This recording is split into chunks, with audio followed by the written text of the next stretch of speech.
And this morning we are joined by the county executive for Erie County, Mark Poloncarz. Every month Mark makes time to appear on the show and talk about all the things that are stacking up on his desk. So good morning, it's nice to have you here. It's always good to be back. Well, everybody's smiling on this Monday, you know, and it's a good thing. And I have to tell you, I was down to the waterfront enjoying Navy Week and the Brig Niagara, and now I understand that the Black Rock Canal project is moving along, and that's going to take some of the success and just move it north a little bit. Well, we see tremendous development going on in the main waterfront district, but we have a big waterfront that encompasses not only Lake Erie but the Niagara River.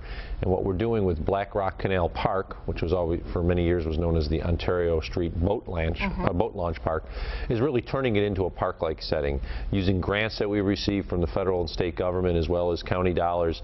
We're taking a neglected area and turning it into this wonderful, pristine park that is also going to be environmentally friendly. It's going to have the ability to catch rainwater and reuse it. It's going to have solar-powered trash compactors, so when you put your trash in the bin, we don't have to pick it up every 6 hours. We can pick it up every few days because it has a system that actually compacts it using solar energy. There's going to be a dog park there where there isn't right now.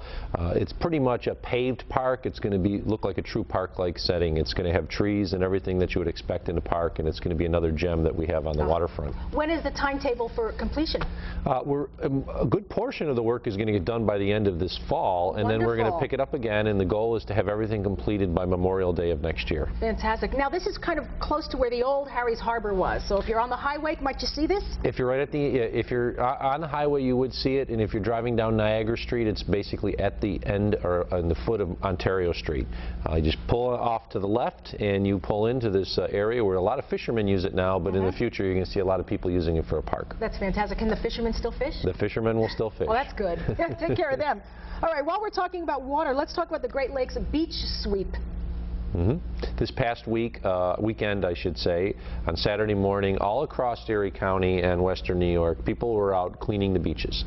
We had a wonderful beach season. It was so warm, it was so beautiful, but when you have a wonderful beach season, people like to leave things behind on the beach. Yes, unfortunately. So what we did this past week is we actually went out with volunteers all across western New York, and in Erie County we were at Bennett and Went beaches, which of course are county-owned beaches, and we were cleaning up the debris left behind. We found broken bottles, which of course is the worst thing you want to have on the beach because people walk barefoot, but you find a lot of cigarette butts, you find a lot of straws, you find a lot of cans, you find a lot of other debris that of course is not only ugly to see on the beach but is unhealthy because birds will fly in and pick the stuff up, animals will take these things which are very hazardous and can truly kill them. So it was an environmentally friendly way to ensure that the beaches are in good shape as they go into the fall and winter season so that we don't have to worry about doing a big cleanup again at the beginning of next year.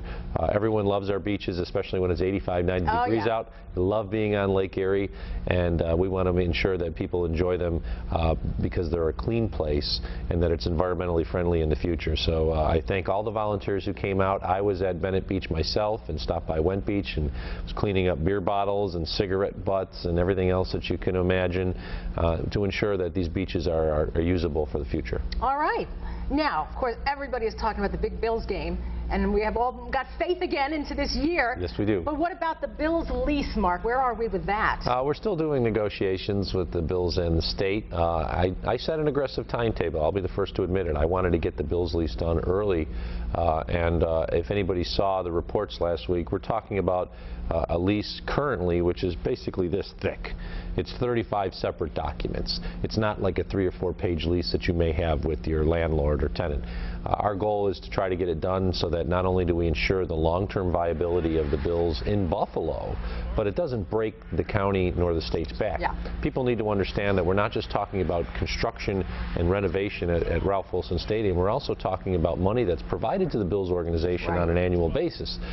Annually, the county and the state combined to provide approximately $10 million for capital and operating assistance to the Buffalo Bills.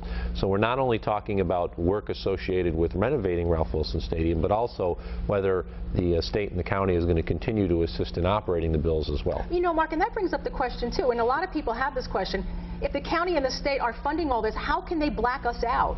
These taxpayers who are paying for this. We unfortunately work under the rules of the NFL, and the NFL has a blackout rule. The Bills chose early on to follow the former blackout rule that they had to sell all their tickets by basically 3 days beforehand. We certainly would love to have the opportunity for everyone to see the Bills, including those that are shut in at home. But I do want to remind everyone as well that if they're not selling tickets, they're not going to be as successful on the field, because they're not going to generate as much revenue if they're only selling out 75% of the stadium.